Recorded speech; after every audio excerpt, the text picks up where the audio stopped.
Well, days after the Uri attack, Pakistan has been left rattled and completely scared. Their army and air force are in a state of nervous hysteria. Leaves of officers, soldiers have been cancelled. Several highways even closed, and the Pakistan Air Force is now conducting an exercise on the Lahore highway. Residents of Islamabad have even tweeted about hearing deafening sounds of the F-16s that's been engaged in war drills. Pakistan is clearly fearing that Indian special forces will carry out surgical strikes and has strengthened security around its formations along the line of control. Here's a detailed report.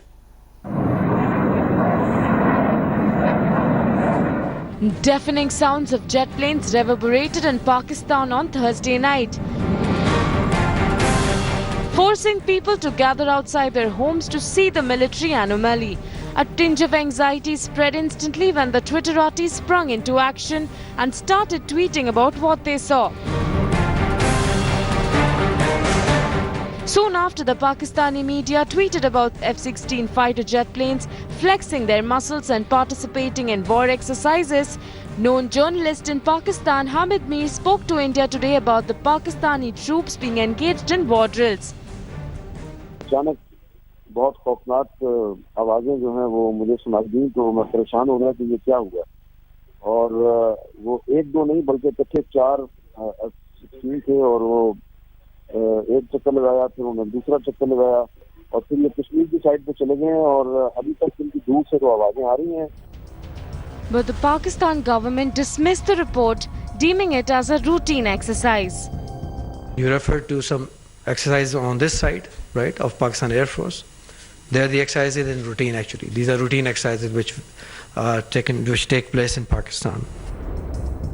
But contrary to the government, tweets are doing the rounds of how the forces were getting ready for a war and requested people to not panic as it was for their own safety.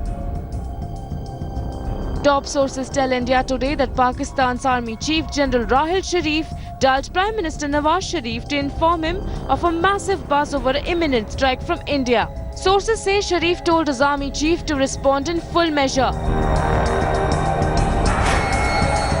Pakistan has cancelled all civil flights from Islamabad to the northern areas.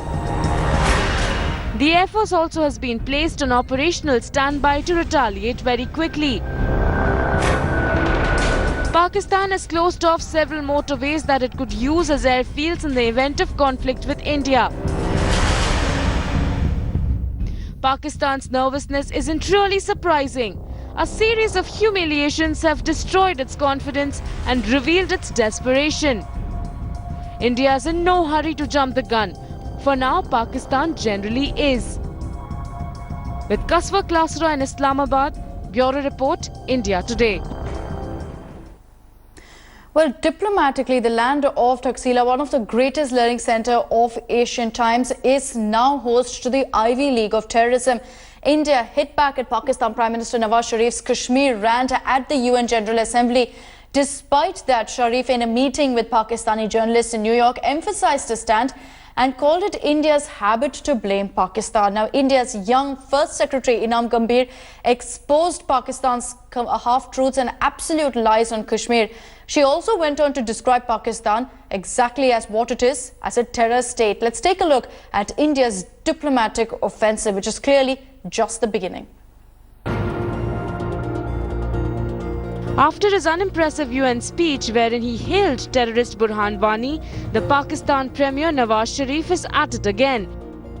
Nawaz told Pakistani journalists in New York that India is acting in haste. He called it India's habit to point fingers at Pakistan. If this wasn't enough, receiving support from his foreign affairs advisor, he reiterated his claim on Kashmir atrocities and the human rights violations as well.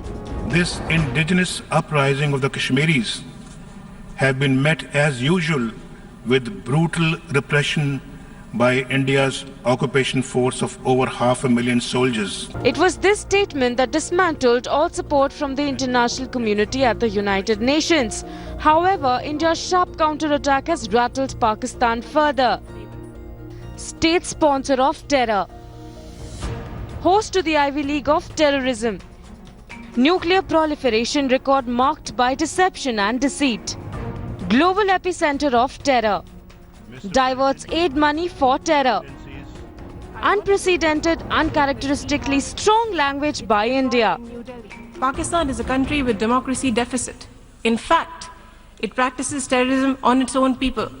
It extends support to extremist groups, it suppresses minorities and women, and denies basic human rights, including through draconian laws. The rebuttal, word for word, phrase by phrase, a clear hint that Modi government means business this time around. I would like to inform the General Assembly that Pakistan will share with the Secretary General a dossier containing detailed information and evidence of the gross and systematic violations of human rights committed by Indian forces in occupied Jammu and Kashmir. Terrorist entities and their leaders, including many designated by the UN, continue to roam its streets freely and operate with state support. With the approval of authorities, many terrorist organizations raise funds openly in flagrant violations of Pakistan's international obligations. Also a reminder to the world of Pakistan's link to the worst ever terror attack in the United Nations host city. The world has not yet forgotten that the trail of that dastardly attack led all the way to Abbottabad in Pakistan. The echoes of Uri attacks clearly being heard at the United Nations General Assembly in New York and setting the stage for the big Indian diplomatic assault against Pakistan when Sushma takes the stage this Monday. Bureau Report, India Today.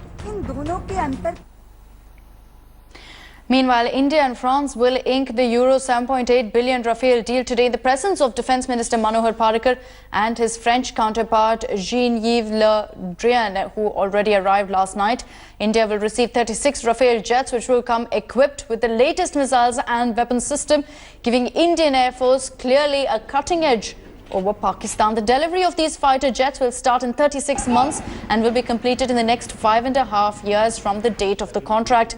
This will be the first fighter jet deal in 20 years, and it comes with a saving of nearly 750 million euros than the one struck during the UPA government, which was later on scrapped by the Modi government with 50% offset clause. The French will also guarantee performance-based logistics support, which means that 75% of the fleet will be airworthy at any given time.